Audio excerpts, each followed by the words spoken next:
هذا السوق صار له تقريبا 300 سنة. اف بازار جیوه نزدیکی 300 سال آیا. ازش دیگلوی کاری مازون بوی. بری منیش با پیر من و باب من همان اف کاره کریه. ما همیان لهمان جهی ما کار آسانگری کریه. اف کاره بوما وکو میرات مایه و هاتیه و گوهستن. ما فهمی تشته تین بو دارستان بو باخچا بو کوکایا. وان تشته همیا مفاین خوین های بو آسانگرا بو بنا. وان همی پیدویان ولاتی بخو مفایل والدگرن.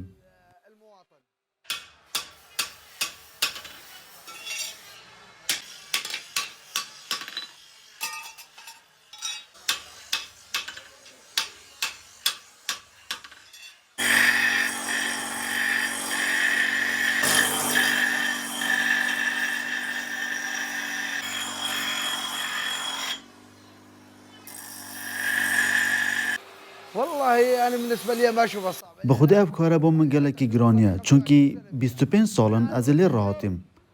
لزارو کنیه دیگل با بخو هاتیم نویره بو وی کاری. جیه من نزدیک 8 سالان بو. افوینه کل پش من دبینی یه باب منه. ین سالن 1997 بو 1998 بر همه هاورده باندوریا لسر کاری مکری. هندک جارا بر همه نافخو گران دی بیتن. بله بر همه هاورده به ارزانی دیتن. جبر هنده ولاتی وازیل کاری ما اینای. بر همه هاورده کریتن. دیگل اندیش بر همه هاورده گله جار کوالیتی و لاوازه یعنی کار بدرستی پناه تکرن. کار دستی ما کوالیتی و گلک باشتر لی درتید بون منه اول ولات ترکیه دید. العراقي لا نوعيته تختلف.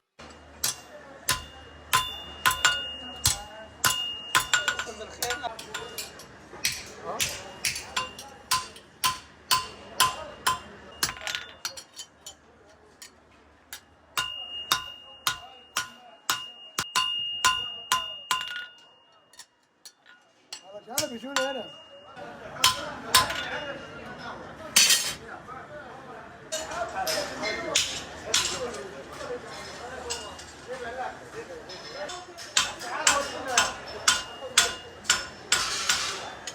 والله هاي الحدادة مهلة سيدنا داود عليه السلام. به خود پیشه آسانگری جه حضرت داود هاتیه ورگتن.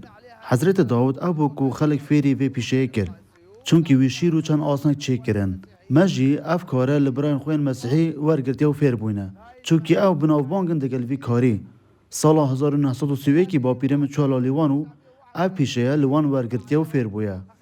بله زور زور افزلو برگمت سوژن. او جلکه که دی ام دکینه برخو. به خود ما چه جدرندی جیانی نینه جبلی وی کاری سپاس به خوده الحمد لله.